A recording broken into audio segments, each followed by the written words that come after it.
Bismillahirrahmanirrahim. Assalamu alaikum, dear Jawano and Khamarano. Welcome back to the new lecture of electromagnetism. Now, dear Jawano, आज के lecture में हम जो topic पढ़ने वाले हैं वो है कि जी अगर हम एक सिंगल चार्ज पार्टिकल को मैग्नेटिक फील्ड में, एक यूनिफॉर्म मैग्नेटिक फील्ड में थ्रो करें, प्रोजेक्ट करें, ठीक है, तो उसके ऊपर जो फोर्स लगेगा उसका मैग्नीट्यूड क्या होगा, नंबर वन। उस फोर्स की डायरेक्शन को हम समझेंगे और फिर उसके अंदर कुछ दो तीन केसेस हैं जो हम समझने वाले हैं कि उस चार्ज पार्टिकल को जब हम मुख्तलिफ एंगल से इंसर्ट करवाएंगे या प्रोजेक्ट करवाएंगे into the uniform magnetic field, तो उस चार्ज पार्टिकल की ट्रेजेक्टरी क्या होगी, वो कौन सा पाथ फॉलो करेगा, ठीक है। सो चलिए let's get straight to it. So रे जवानों, एज यू नो कि जब हम किसी मैग्नेटिक फील्ड के अंदर करंट कैरिंग वायर रखते हैं तो उसके ऊपर फोर्स लगता है, ठीक हो गया, राइट। अच्छा, अब उस करंट कैरिंग वायर के अंदर ऐसा क्या खास है कि उसके ऊपर फोर्स लगता है? बिकॉज उस करंट कैरिंग वायर के अंदर चार्जेस दौड़ रहे हैं और हर एक मूविंग चार्ज पार्टिकल एक मैग्नेट आप कंसिडर कर सकते हो, एक टाइनी मैग्नेट। तो अब हम उस पूरे कंडक्टर के ऊपर जो फोर्स लगेगा वो उसमें इंटरेस्टेड नहीं है, बल्कि उस कंडक्टर के अंदर दौड़ने वाले सिंगल चार्ज पार्टिकल पे जो फोर्स लगेगा उसमें हम इंटरेस्टेड हैं। तो मैं उसी तरह की सिनेरियो बिल्ड कर लेता हूं कि जी हमारे पास क्या है, जी ये क्या है, ये मैग्नेटिक फील्ड का क्या हुआ, नॉर्थ पोल, ठीक है। ये क्या हुआ, ये मैग्नेटिक फील्ड का साउथ पोल हुआ, ठीक है। और इसके अंदर ये मेरे पास एक करंट कैरिंग वायर जिसके अंदर करंट दौड़ रहा है कुछ ऐसे, ठीक हो गया। And mind it, it's a conventional current, ठीक हो गया। इलेक्ट्रिक के लिए भी फिर आपको मैं बताता हूं, ठीक है जी। तो अगर ये कन्वेंशनल करंट है तो कन्वेंशनल करंट के ऊपर लगने वाला जो फोर्स है वो आपको देता है Fleming left hand rule. Is this clear? Where this finger is current, this happens to be the magnetic field and this happens to be the force, ठीक है जी। सो फिलहाल के लिए अगर आप देख लो तो this is a current, right, conventional current, this is a magnetic field and the force is going to be into the board. तो यहां पर जो फोर्स लगेगा वो किस तरफ लगेगा, वो लगेगा इस कंडक्टर के ऊपर into the board. Is this clear? ठीक हो गया। अच्छा, अब अगर ये इलेक्ट्रिक करंट होता तो सिंपल बात है, फिर हम उसी तरह से फ्लेमिंग रूल ही यूज करते हैं, लेकिन फ्लेमिंग राइट हैंड रूल नहीं बल्कि Fleming left hand rule. Is this, sorry, Fleming left hand rule नहीं बल्कि फ्लेमिंग राइट हैंड रूल। तो याद रखिएगा, एक पॉजिटिव चार्ज की वजह से बहने वाले करंट के ऊपर जो फोर्स लगता है वो है फ्लेमिंग लेफ्ट हैंड रूल, आपको फोर्स डायरेक्शन देगा। और इलेक्ट्रिक करंट की वजह से जो फोर्स लगेगा वो लगेगा जी फ्लेमिंग राइट हैंड रूल, जो आपको फोर्स बताएगा, ठीक है। तो अगर ये इलेक्ट्रिक करंट होता तो फिर मैं लिखा था कैसे, फिर I would have shown like this, current, magnetic field और फोर्स। तो force out of the board लगता, लेकिन चूंकि ये कन्वेंशनल करंट है तो अभी फोर्स इनटू द बोर्ड लग रहा है। तो ये भी आपको पता होना चाहिए। तो ये अभी से क्यों बता रहा हूं, बिकॉज इसी तरह से जब हम पॉजिटिव चार्ज पार्टिकल इंटर करेंगे तो फिर Fleming left hand rule use करेंगे फोर्स के लिए, और जब नेगेटिव चार्ज पार्टिकल इंटर करेंगे टू द मैग्नेटिक फील्ड तो फिर फोर्स को मालूम करने के लिए Fleming right hand rule use करेंगे। खैर वो मैं उस टाइम पे आपको बता भी दूंगा। अच्छा, अब मैं आपसे कहता हूं कि भाई ऐसा है कि इस करंट के अंदर मौजूद सिंगल चार्ज पार्टिकल को जरा आप इमेजिन करें, राइट। तो अगर मैं आपसे कहूं कि ये करंट नहीं बल्कि इसके अंदर मौजूद एक सिंगल चार्ज पार्टिकल, राइट, जो कि इस तरह से इस वेलोसिटी के साथ प्रोजेक्ट किया गया है into the uniform magnetic field. Is this clear? ठीक हो गया, ये उसकी वेलोसिटी है, ठीक है। तो इसके ऊपर जो फोर्स लगेगा उसका मैग्नीट्यूड तो मैं अभी आपके सामने कर देता हूं, लेकिन उस फोर्स की जो डायरेक्शन है वो आपको देगा Fleming left hand rule, just like the force applied on a positively charged current carrying, yes, just like a force on a conventional current. चूंकि कन्वेंशनल करंट में पॉजिटिव चार्जेस बहते हैं तो ये मैं पॉजिटिव चार्ज आपको शो करवा रहा हूं, ठीक है बच्चे। अच्छा, अब इस फोर्स का मैग्नीट्यूड मैं यहां पर जल्दी जल्दी आपको कर देता हूं। चूंकि हमें पता है कि F इज इक्वल टू क्या है, ILB sine of theta, this is the force on a current carrying wire, ठीक है जी। एंड फिलहाल के लिए इमेजिन कर लें कन्वेंशनल करंट। अच्छा, जब तक मैं अपनी जबान से इलेक्ट्रिक करंट का लफ्ज ना कहूं, सिर्फ करंट कहूं, तो आपके दिमाग में होना चाहिए कि सिर्फ करंट मींस कन्वेंशनल करंट, ठीक है। अच्छा, तो यहां पर आपके पास क्या होगा, अगर मैं आपसे कहूं कि करंट बराबर है flow of charge with the passage of time, ठीक है जी। तो यहां पर मैं इस तरह लिख देता हूं कि करंट बराबर है किस चीज के, वो बराबर है Q बाय टी के, और जिस स्पीड से या जिस वेलोसिटी से आपने चार्ज पार्टिकल को मैग्नेटिक फील्ड के अंदर प्रोजेक्ट करवाया है, राइट, तो लेट मी से कि वो स्पीड है v जो कि बराबर है जितना उसने लेंथ कवर किया यहां से लेकर यहां तक, ठीक है जी, डिवाइडेड बाय जितना उसने टाइम में कवर किया। तो लेंथ जो उसने कवर किया वो बराबर होगा v और t के। ये उस वायर के अंदर एक चार्ज की मोशन मैं आपको समझाने की कोशिश कर रहा हूं, ठीक हो गया, राइट। तो ये आपके पास हो जाएगा। तो l की जगह मैं लिख सकता हूं vt और b अपनी जगह पर, और यहां पर लिख दूंगा साइन ऑफ थीटा। तो t और t सरो खोड़ो और आपके पास बचा f is equal to qvb sine of theta, ठीक है, where theta is the angle between what, theta is the angle between the velocity of the charge particle, right, and the magnetic field. तो अगर मैं इसको vector form में लिखूं तो vector form में मैं इसको लिख सकता हूं क्रॉस प्रोडक्ट की शक्ल में, जिस तरह से हम इस वाली इक्वेशन को क्रॉस प्रोडक्ट की शक्ल में लिखा करते थे। तो आपके पास ये फोर्स हो जाना है क्या, Q, जो कि scalar multiply with the vector होगा, राइट। तो यहां पर ये वेक्टर, तो it is V cross B, remember it should be V cross B। अच्छा, B क्रॉस V नहीं करना, because cross product is anti commutative, ठीक हो गया। तो एक तो ये बात हो गई आपके पास। अच्छा, अब यहां पर सिंपल बात यह है कि इस फोर्स की डायरेक्शन आपको कौन बताएगा, अगेन वही, बस सिर्फ एफ बी आई की बजाय एफ बी वी हो जाएगा, ठीक है जी, बिकॉज अगर करंट ऐसे बह रहा था उस कंडक्टर के अंदर तो हर एक चार्ज पार्टिकल की जो वेलोसिटी है वो भी इसी तरह से थी, ठीक है। तो अब वो सिंगल चार्ज के ऊपर लगने वाला फोर्स आपको मिल गया, that is Q V B sine of theta, या Q into V cross B, ये वेक्टर फॉर्म हो गया इसका, ये फोर्स लगेगा। अच्छा, अब हम इसके अंदर केसेस करने वाले हैं, ठीक हो गया, और वो केसेस जो है वो मैं आपके सामने कर देता हूं, राइट। शाबाश बच्चे, ये आप लोगों ने अभी लिख लेना है बिकॉज मुझे ये पूरा स्पेस चाहिए होगा। शाबाश, ओके, आई बिलीव लिख लिया होगा, तो ये मैं बिठा देता हूं।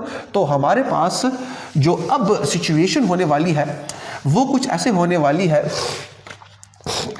कि case number 1, case number is 1 में मैं आ जाता हूं, case number is 1, case number is 01।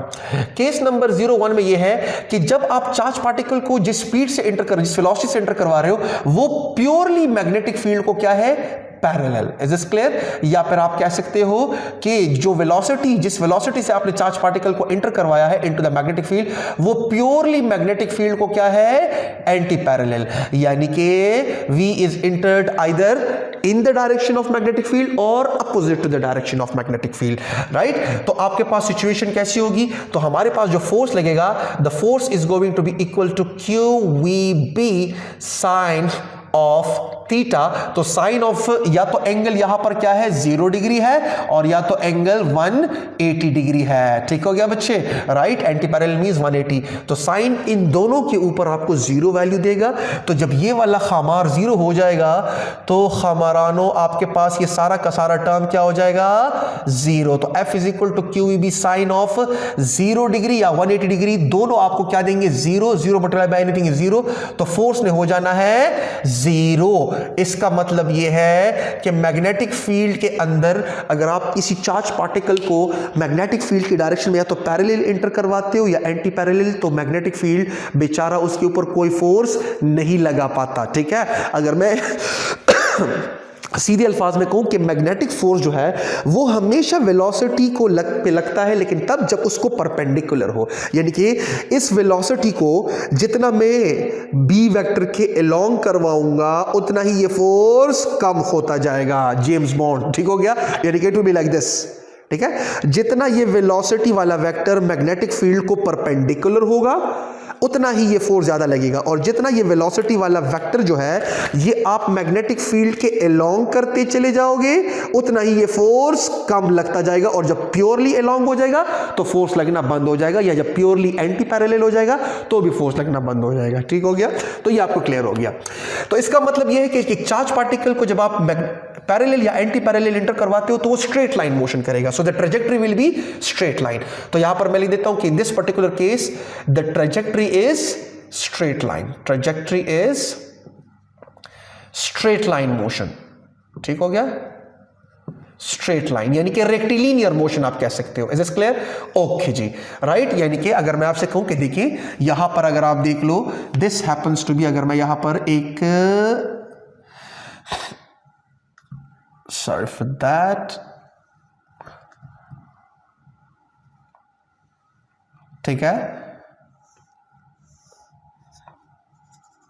Right. सो यहाँ पर अगर आप इसको देखो, ठीक है, सो सिंपल बात है कि मैग्नेटिक फील्ड जो है वो अप्लाई हुआ है ऐसे, this is a magnetic field. और अगर आप एक वेलोसिटी को, किसी चार्ज पार्टिकल की वेलोसिटी को, ये एक पॉजिटिव चार्ज पार्टिकल की वेलोसिटी है, या तो ऐसे करवाओ या किसी पॉजिटिव चार्ज पार्टिकल की वेलोसिटी ऐसे करवाओ, तो ऑटोमेटिकली उसके ऊपर कोई फोर्स नहीं लगेगा, बिकॉज इन दोनों सिचुएशन में यहाँ पर पैरेलल, यहाँ पर एंटी पैरेलल, तो वो स्ट्रेट लाइन मोशन ही कंसिडर जो है वो करेगा, या तो ऐसे या ऐसे, ठीक है। दूसरे केस में आते हैं, which is the interesting one, case number is 2। Case number 2 क्या कहता है कि अब अगर मैं किसी चार्ज पार्टिकल को परपेंडिकुलर इंटर करवा दूं, पहले देख तू कि वहां पर नजर भी आ रहा है कि नहीं, जी बिल्कुल। अगर मैं किसी चार्ज पार्टिकल को मैग्नेटिक फील्ड के अंदर परपेंडिकुलर इंटर करवा दूं, ठीक हो गया, यानी कि एंगल क्या हो, when the angle is 90 degree. 90 degree means कि velocity of the charge particle is completely perpendicular to the magnetic field. तो आप देखोगे कि जो फोर्स लगेगा वो फोर्स लगना है F is equal to QVB sine of 90 degree, and आपको पता है साइन 90 पे मैक्सिमम होता है +1, so force is going to be equal to QVB। This is the maximum possible force on a charge particle, ठीक है। और याद रखिएगा फोर्स जो है वो हमेशा वेलोसिटी के परपेंडिकुलर कंपोनेंट पे लगता है, और वो हमेशा B को भी परपेंडिकुलर ही होता है। जिस तरह से अभी थोड़ी देर पहले मैंने आपसे कहा कि सिंपल, ये जब ऐसे होगा तो ऐसे होगा, जितना ये ऐसे करोगे उतना ये कम होता जाएगा, लाइक दिस, ठीक है, राइट, ठीक है। तो यहां पर फोर्स मैक्सिमम लगेगा और जो चार्ज पार्टिकल की मोशन है वो सर्कुलर होगी। अब ये मैं आपको बता देता हूं कि the trajectory will be circular. The trajectory of a charged particle will be what it is going to be circular. Is this clear? और इसी के अंदर हमने थोड़ी सी बहस करनी है, ठीक है जी। कैसे? ओके, पहले मैं इसको कॉर्डन ऑफ कर देता हूं ताकि पता चले ये आपका केस नंबर 1 हुआ, तो इसको यहां पर बंद कर देते हैं, ठीक है, ताकि ये मुझे स्पेस मिले। अच्छा अब अगर मैं आपसे कहूं कि यार ऐसा है कि मेरे पास यहां पर एक फील्ड अप्लाई हुआ है इनटू द बोर्ड, तो जल्दी जल्दी ये मैं ड्रॉ कर लेता हूं। ये मेरे पास फील्ड है इनटू द बोर्ड, ठीक हुआ, राइट।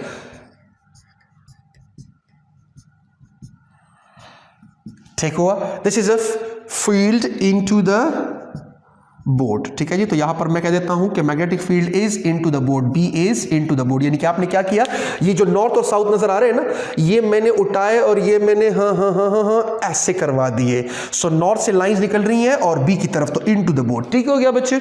अच्छा जी, अब मैं आपसे कहता हूं एक पॉजिटिव चार्ज पार्टिकल को आपने इंटर करवा दिया इनटू द मैग्नेटिक फील्ड, और वो भी परपेंडिकुलरली, बिकॉज मैं इस वाले केस को स्टडी करना चाह रहा हूं। Is this clear? तो आपने एक पॉजिटिव चार्ज पार्टिकल को इंटर करवा दिया perpendicularly into the magnetic field like this.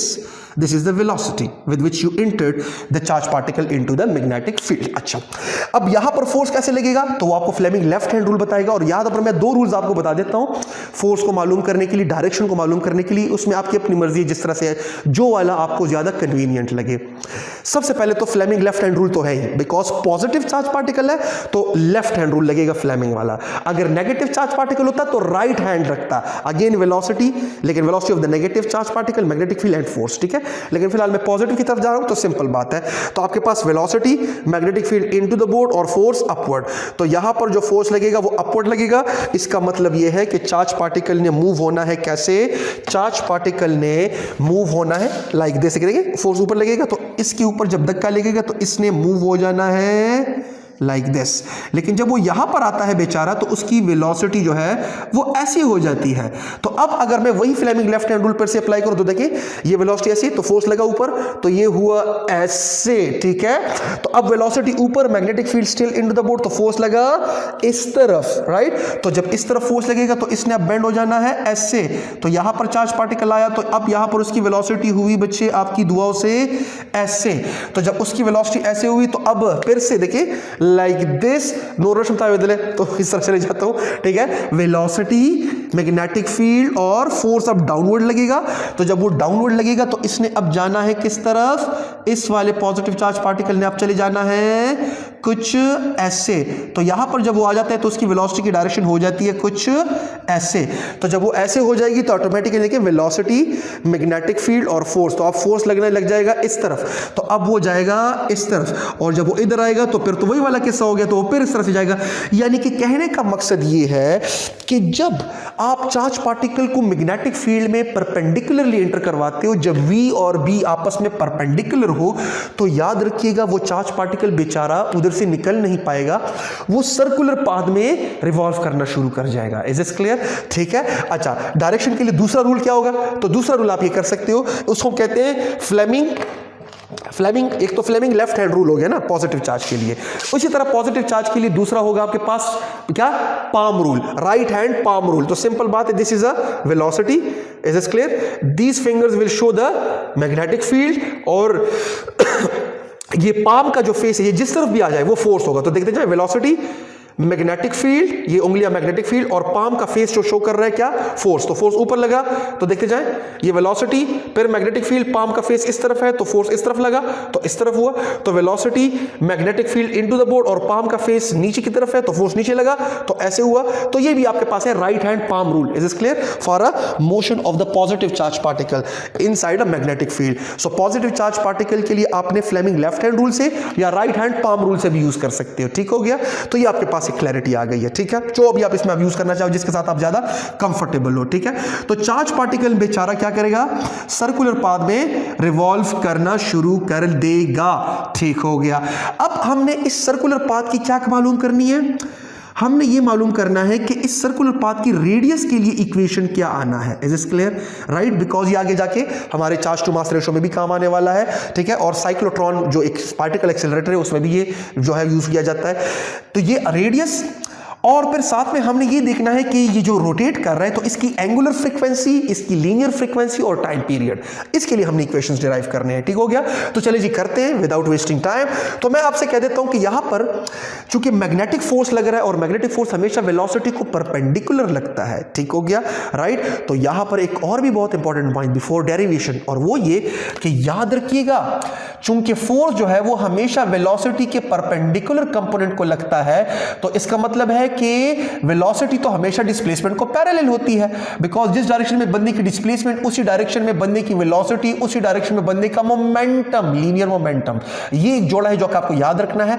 तो फोर्स और डिस्प्लेसमेंट के दरमियान अगर वेलोसिटी और फोर्स के दरमियान एंगल 90 है तो साइड सी बात है, वेलोसिटी डिस्प्लेसमेंट को पैरेलल है, तो फोर्स और डिस्प्लेसमेंट के दरमियान भी एंगल 0 है, यानी कि 90 है। तो हम जब वर्क मालूम करेंगे तो F डॉट S, तो automatically F is actually equal to Fs cos of theta, और चूंकि F और V परपेंडिकुलर है तो F और S भी परपेंडिकुलर होंगे, तो F और S के दरमियान एंगल 90 होगा, तो आपके पास वर्क क्या होगा? 0, बिकॉज कॉस ऑफ 90 इज 0। तो यहां पर बहुत इंपॉर्टेंट पॉइंट यह है कि जो मैग्नेटिक फोर्स है F is equal to QEB sine theta, this F मैं M लिख देता हूं, magnetic force on a charge particle can not do work on a charge particle, यानी कि ये उस चार्ज पार्टिकल की वेलोसिटी का मैग्नीट्यूड ज्यादा कम नहीं कर सकता, तो वर्क नहीं कर सकता, सिर्फ उसकी डायरेक्शन को बदलता है, बिकॉज ये हमेशा परपेंडिकुलर लगता है।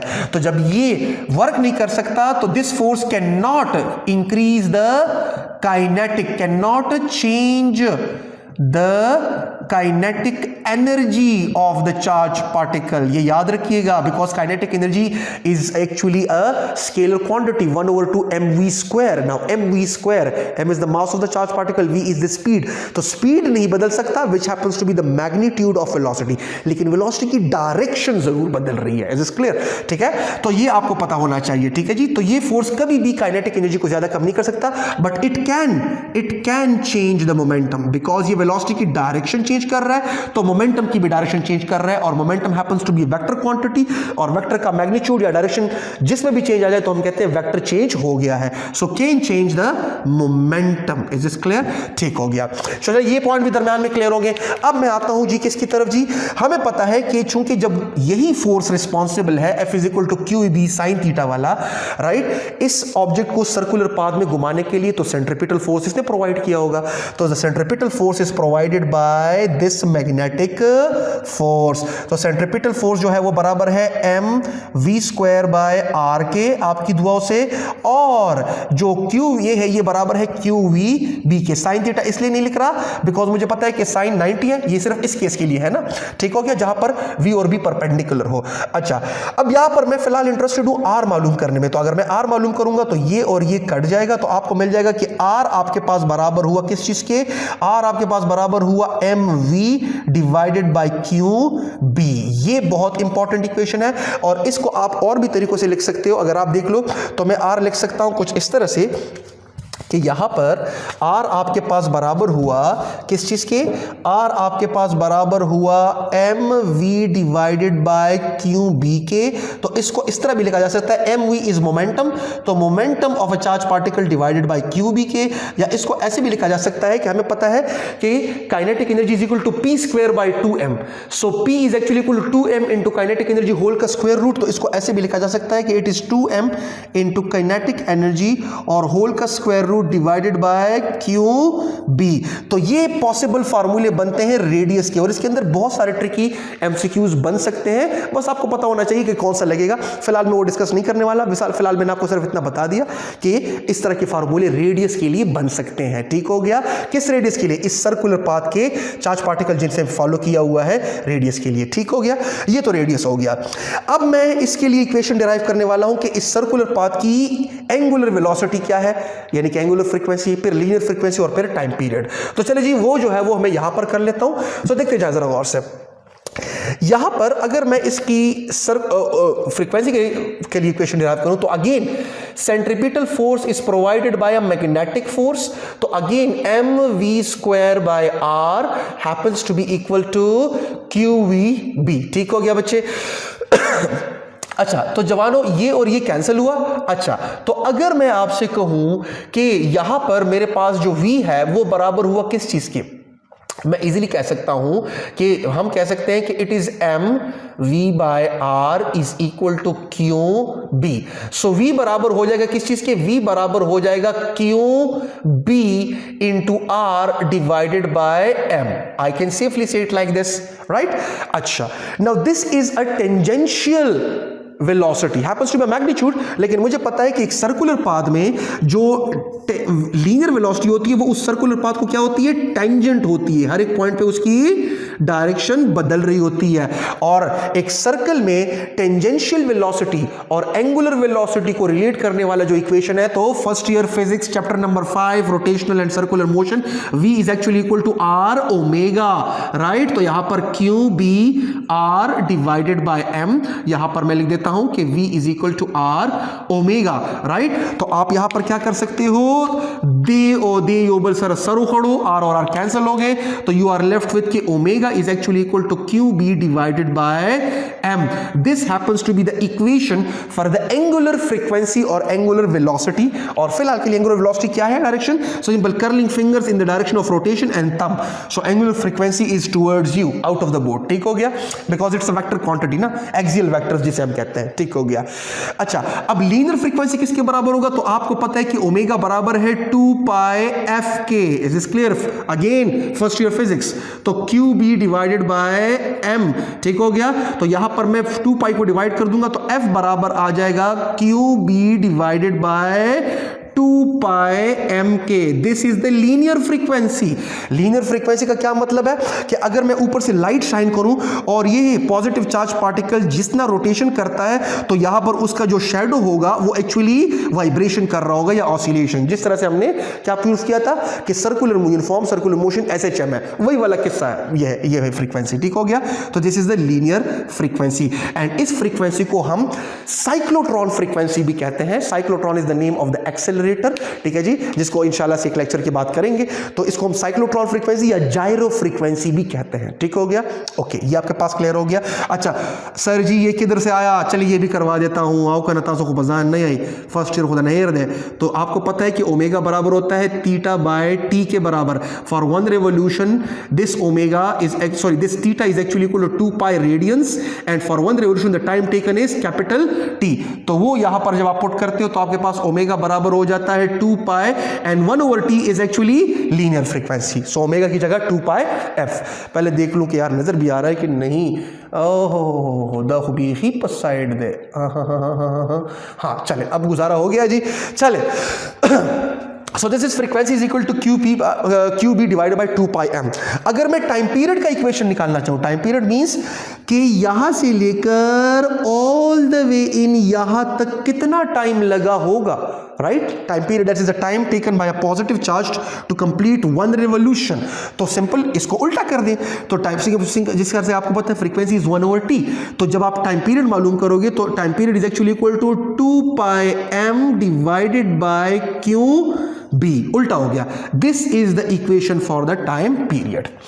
अब बहुत इंपॉर्टेंट पॉइंट यहां पर जो आपने नोट कर लेना है, जिस तरह से ये पॉइंट्स आपने नोट किए, ठीक हो गया, उस तरह से यहां पर आपने बहुत इंपॉर्टेंट पॉइंट नोट कर लेने, और वो ये कि अगर आप देख लो तो फ्रीक्वेंसी और टाइम पीरियड जो है वो इस चार्ज पार्टिकल की वेलोसिटी और इस चार्ज पार्टिकल्स के रोटेशन यानी कि सर्कुलर पाथ के रेडियस पे डिपेंड नहीं कर रहा, बिकॉज इक्वेशन के अंदर आपको कहीं पर वेलोसिटी और रेडियस नजर नहीं आ रहा। तो याद रखिएगा यहां पर जो फ्रीक्वेंसी है, राइट, इंपॉर्टेंट पॉइंट ये है, नोट में अपने साथ लिख लीजिएगा नोट, और वो ये है कि जो frequency and time period, right, does not depend on what, on speed and radius of the circular path. ये याद रखिएगा। क्यों? आप इसको विजुअलाइज भी कर सकते हो। जाहिर सी बात है कि जितना तेज स्पीड से किसी चार्ज पार्टिकल को एंटर करवाऊंगा तो ऑब्वियसली उसका रेडियस भी ज्यादा बनेगा। तो अगर उसका रेडियस ज्यादा बनेगा तो आप कहोगे कि यार ज्यादा रेडियस वाले सर्कल को कवर करने के लिए टाइम ज्यादा लगेगा, लेकिन आप एक बात भूल रहे हो, अगर उसका रेडियस ज्यादा बना था, उसका स्पीड भी ज्यादा था, तो वो तेजी से आएगा भी इधर, ठीक है। तो अगर रेडियस कम है, रास्ता अगर वो कम कवर कर रहे हैं, सर्कमफेरेंस कम है, तो उसकी स्पीड भी एक्चुअली कम थी। क्यों? बिकॉज रेडियस जो है वो v के साथ ताल्लुक डायरेक्ट रखता है, यू कैन रिमेंबर दिस, ठीक है। तो जितना ज्यादा स्पीड होगा उतना ही रेडियस ज्यादा बनेगा, राइट। तो अगर रेडियस ज्यादा बन रहा है तो स्पीड भी तो ज्यादा है ना, तो वो वापस आने के लिए टाइम भी उतना ही लेगा। That is why frequency and time period both are independent of v and r, and this the fact that f and t both doesn't depend on v and r, this fact is used to our advantage in the particle accelerators like cyclotron, जिसको हम इंशाल्लाह से एक lecture में करेंगे, तो उसमें हम पार्टिकल्स को इसी पे एक्सेलरेट करते हैं। और एक और इंपॉर्टेंट पॉइंट, ये तब तक वैलिड है जब तक कि किसी चार्ज पार्टिकल की स्पीड जो है वो स्पीड ऑफ लाइट से बहुत कम हो, यानी कि only valid when the speed of the charge particle is very very very less than the speed of light, जो कि होती भी अमूमन इस तरह से। स्पीड ऑफ लाइट की हम तो करीब करीब भी नहीं भटक सकते, ठीक हो गया, राइट। तो yes, you can safely say that f and t doesn't depend on v and r। तो ये एक बहुत इंपॉर्टेंट बात है, अक्सर पूछ ली जाती है। तो ये हमने दो केसेस कर लिए बड़ी डिटेल के साथ। अब इन दोनों का मिक्सचर करते हैं, केस नंबर 3, ठीक है जी। उससे पहले बच्चे I want you to note all this thing, screenshot इसका ले लो, राइट, बिकॉज मुझे कुछ स्पेस चाहिए होगा, ठीक है, शाबाश। ओके, आई बिलीव लिख लिया होगा। मैं ये साइड की जगह मिटा देता हूं, ठीक है। अब मैं यहां पर इन दोनों केसेस की कॉम्बिनेशन करने वाला हूं, यानी कि व्हाट इफ कि अगर चार्ज पार्टिकल न तो पैरेलल और ना तो एंटी पैरेलल एंटर हुआ हो और ना तो 90 डिग्री पे एंटर हुआ हो, जब v और b के दरमियान एक angle other than these 3 angles हो, तो फिर वो चार्ज पार्टिकल के ऊपर जो फोर्स लगेगा वो कैसे लगेगा, राइट, और उसकी ट्रेजेक्टरी क्या होगी, ठीक हो गया। तो ये मैं आपको करवा देता हूं। ओके, तो चले जी, अब इसको मिटा देते हैं, ठीक है। ये पॉइंट्स आई बिलीव आप लोगों ने लिख लिए होंगे। अच्छा जी, अब यहां पर केस नंबर 3 की तरफ आते हैं। केस नंबर इस 3, इसको मैं कॉर्डन ऑफ कर देता हूं, ठीक है बच्चे, राइट। केस नंबर 3 आपकी दुआओं से आ गया है, और केस नंबर 3 क्या कहता है? Case number 3 is actually saying कि what if the angle is when theta between v and b is other than 0 degree, 180 degree and 90 degree, right. तो फिर क्या होगा, राइट।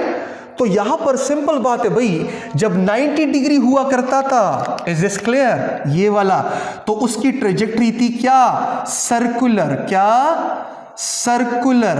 और जब ये दोनों हमारान हुआ करते थे तो चार्ज पार्टिकल की ट्रेजेक्टरी हुआ करती थी लीनियर, यानी कि स्ट्रेट लाइन, यानी कि straight line. Is this clear? Straight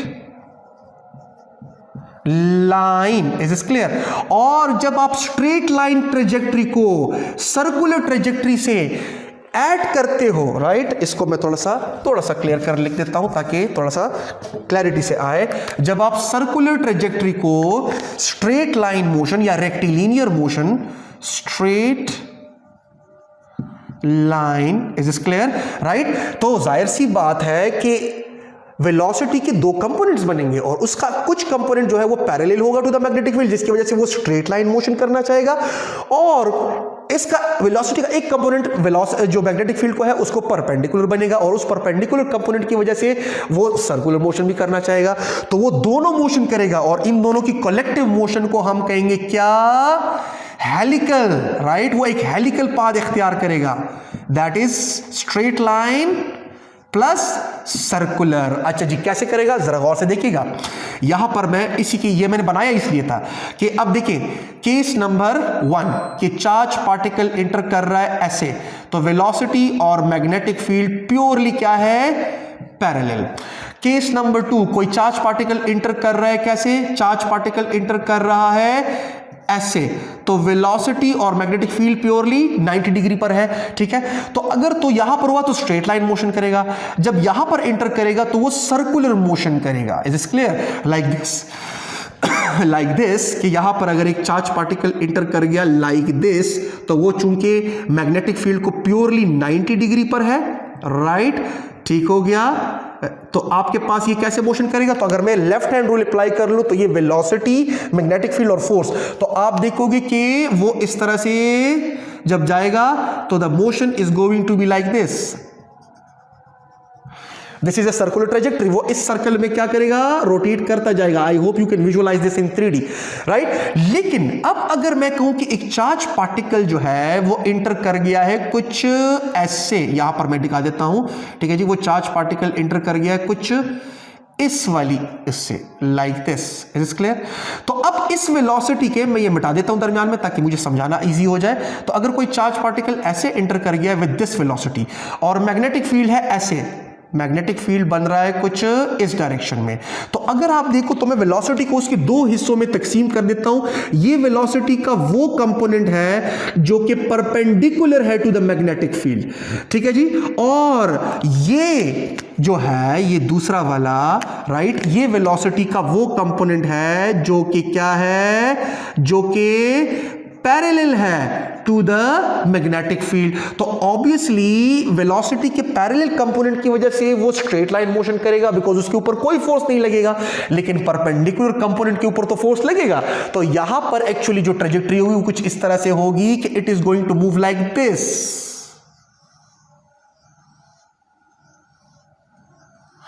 helical path, वो सर्कल भी जाएगा because of this component of the velocity, और वो स्ट्रेट लाइन मोशन भी करेगा because of this component of the velocity, ठीक हो गया। तो this is called helical path and this happens to be the axis of the helical path. It is clear? This happens to be the radius of the helical path. और ये जो दो points के दरमियान यहां से लेकर यहां तक ये जो फासला है इसे हम कहते हैं पिच।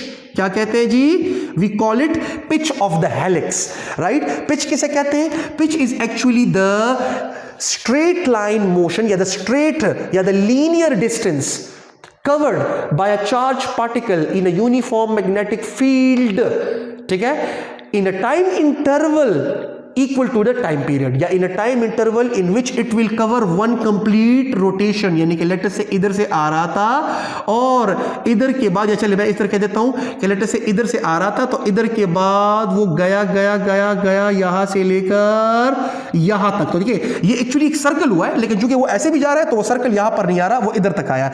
तो ये जो ये वाला फासला उसने कवर किया ना यहां से लाकर तक, this is called pitch. So the linear distance या linear displacement covered by a charge particle in a time in which a charge covers one complete revolution या circle. Is this clear? Circle तो नहीं है, revolution आप कह लें। तो pitch को कैसे मालूम किया जा सकता है? तो ऑब्वियसली ये फासला मालूम कर लेना दिस। तो हमें पता है कि s is equal to vt। तो आपके पास ये जो वेलोसिटी का कंपोनेंट है वो कंपोनेंट है जो कि x कंपोनेंट है v का। Is this clear? तो हम कह सकते हैं कि v का पैरेलल कंपोनेंट जो मैग्नेटिक फील्ड का है, और जो टाइम लगेगा वो कौन सा टाइम होगा? वो टाइम पीरियड वाला टाइम होगा, बिकॉज यहां से लेकर यहां तक जो टाइम गुजरेगा वो टाइम पीरियड वाला टाइम होगा। This is one revolution. ठीक हो गया बच्चे? तो ऑब्वियसली s जो है यानी कि पिच, इसको मैं p कह देता हूं, this is called pitch, p। तो pitch is going to be equal to the फासला is going to be equal to this is v cos of theta, right? Horizontal component है ना, और टाइम पीरियड का तो इक्वेशन आपके सामने है, that is multiply with 2 pi m divided by QB। तो कभी कभार ये भी पूछ लिया जाता है the pitch of the helical path followed by a charge particle when it is entered at any other angle other than these three. ठीक है, तो फिर वो हेलिकल पाथ फॉलो करेगा। तो ये हमारे पास हुआ जी चार्ज पार्टिकल की तीन केसेस कि जब चार्ज पार्टिकल क्या करेगा, पैरेलल या एंटी पैरेलल एंटर करेगा तो कोई फोर्स एक्सपीरियंस नहीं होगा, स्ट्रेट लाइन मोशन करेगा। जब चार्ज पार्टिकल की वेलोसिटी मैग्नेटिक फील्ड को परपेंडिकुलर होगी तो आप देखोगे कि होगा क्या, कि वो सर्कुलर पाथ में जो है वो रिवॉल्व करना शुरू करेगा, और सर्कुलर पाथ के लिए पर हमने रेडियस जो है वो मालूम किया।